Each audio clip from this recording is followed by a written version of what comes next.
এই ভিডিওটার মাধ্যমে আপনারা পার্থক্য খুঁজুন। একজন জনতার নেতা, জামাতের আমির ডক্টর শফিকুর রহমান, তার সাথে আছে মাত্র 2টা সিকিউরিটি গার্ড। একেই বলে জনতার নেতা।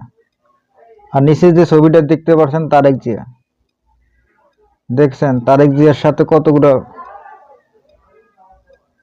আইনের লোক, সেনাবাহিনী, পুলিশ, আনসার।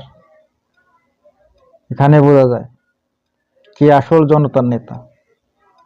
আরে ভাই, মৃত্যুর ফয়সালা হয় আসমানে, জমিনে না।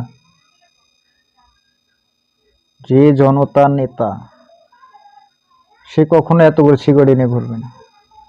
আর সরকারের কাছে প্রশ্ন আমার একটাই, তারেক জিয়াও একটা দলের চেয়ারম্যান, জামাতের আমিরও একটা দলের চেয়ারম্যান। সে যদি এতটি সিকিউরিটি পায়, সে কেন পালো না?